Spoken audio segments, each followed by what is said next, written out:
Assalamualaikum teman-teman semua. Perkenalkan, nama saya Novela Aura, kelas 12 MIPA 2. Dan guru pembimbing Bapak Dedi Suryadi SPD GR.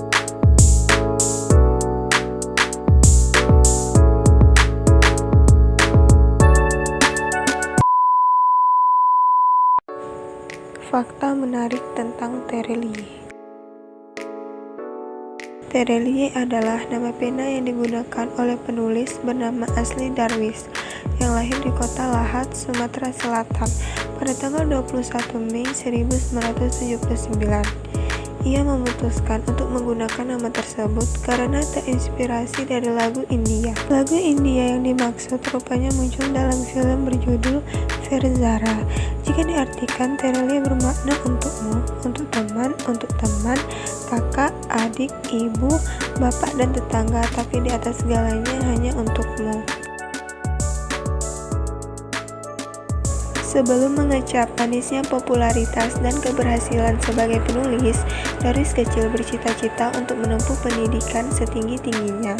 Mimpinya terwujud karena akhirnya ia bisa mengenyam bangku kuliah di Universitas Indonesia. Meskipun penulis satu itu sangat erat kaitannya dengan dunia sastra, nyatanya ia justru lulus dari jurusan akuntansi, Fakultas Ekonomi dan Bisnis. Usut punya usut, ternyata kepiawaiannya dalam menulis itu lahir dari hobi dan kebiasaan. Usai menyelesaikan pendidikan tingginya, Darwis bekerja sebagai seorang akuntan terlebih dahulu.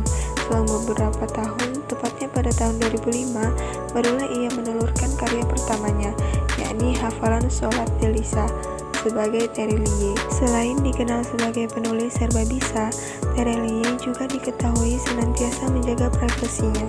Ia jarang muncul di publik dan diklaim lebih ingin dikenal melalui karyanya, alih-alih melalui kehidupan pribadinya. Kendati demikian, berdasarkan informasi yang diperoleh, diketahui bahwa laki-laki itu sudah menikah dengan seorang perempuan cantik dan keduanya dianugerahi seorang putra dan seorang putri.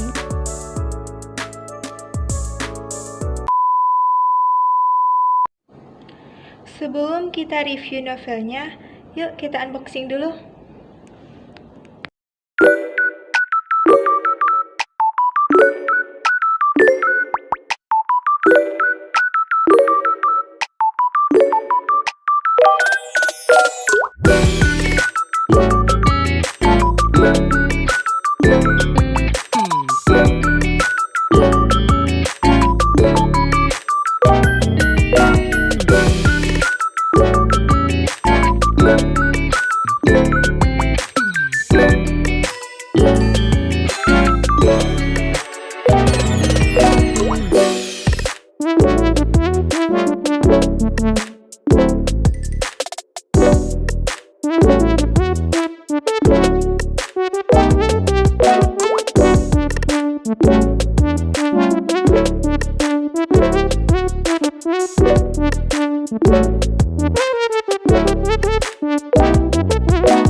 Linda, yang akrab disapa Lin, seorang siswi SMA kelas 11.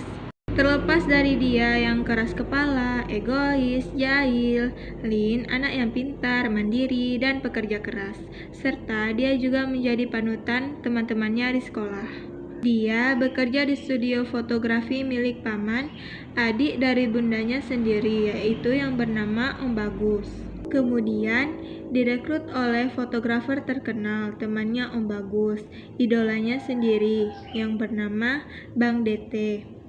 Kemudian pindah kerja di studio Kemang. Dia bukan tipikal tukang edit yang gatal tangan. Jika fotonya sudah bagus, Lin hanya memperbaiki apa yang perlu diperbaiki. Kalau enggak, ya udah, nggak usah diapa-apain. Iseng otak-atik malah membuat foto itu menjadi jelek. Kalau tidak belajar, Lin lebih suka membaca untuk menghabiskan waktu. Ya, maklumlah, sejak kecil sudah dibiasakan bunda seperti itu. Lin juga suka memotret, mesti jago banget. Lin juga pintar dalam pelajaran kimia dan pernah ikut seleksi International Chemistry Olympic loh. Gadis ceria ini ketua Liga Fotografi di SMA 1. Dia tinggal bersama bunda dan kakaknya, Kak Adit. Dan dia sangat benci dengan ayahnya. Jangan pernah bahas ayah di hadapan Lin kalau tidak mau cari masalah. Lin juga mempunyai sahabat yang bernama Jo dan Putri. Joan yang akrab disapa Jo, sahabat terbaik Lin sejak masuk SMA. Anak orang kaya di Jakarta. Tetapi jiwanya yang sangat merakyat, bahkan pulang pergi sekolah pun masih mau naik angkot. Dan dia juga selalu dapat juara di kelas. Lin dan Jo, dua sahabat yang saling melengkapi. Jo si juara 1 di kelas dan Lin si juara 2 di kelas. Dan mereka pernah mengikuti Olimpiade Kimia bareng. Untuk ukuran kelas 11, kemampuan mereka sangat hebat. Persahabatan mereka itu sangat indah, tapi hanya karena menyukai seseorang yang sama, mereka malah bermusuhan.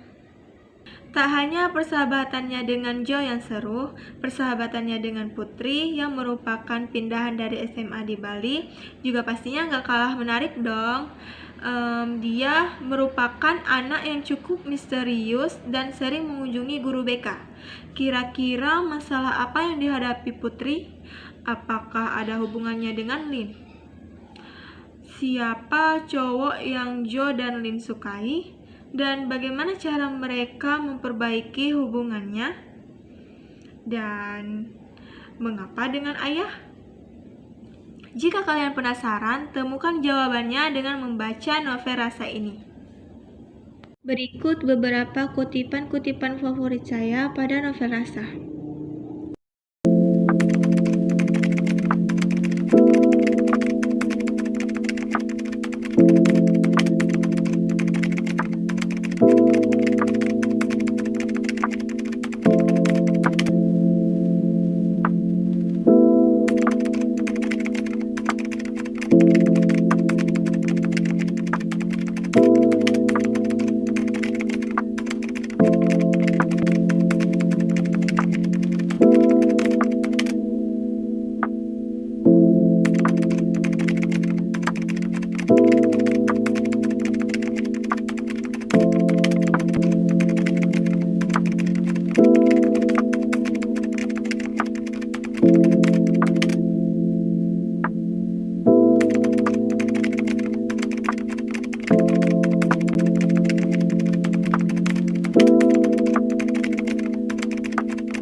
Pesan moral yang dapat kita petik dari novel Rasa yaitu Yang pertama, kita selalu punya pilihan, memaafkan ataupun tidak memaafkan. Ketika menghadapi rasa sakit yang membuat perasaan kita menderita, tentu saja jika kita memiliki keberanian untuk memaafkan, karena memaafkan bukanlah hal yang mudah untuk dilakukan. Tapi siapapun bisa melakukannya demi ketenangan hati. Seperti yang dilakukan oleh Bunda dan Lin, mereka memeluk erat rasa sakit itu dan memaafkan masalah yang bertahun-tahun yang telah menyakiti perasaan mereka, agar bisa berdamai dengan masa lalu.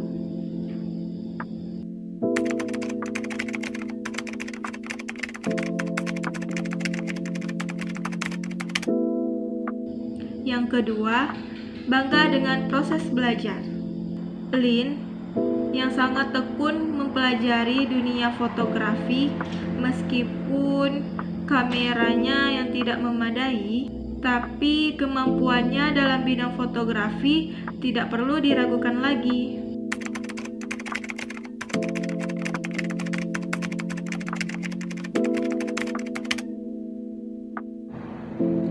Penilaian saya terhadap novel Rasa ini tuh saya kasih rate 9/10.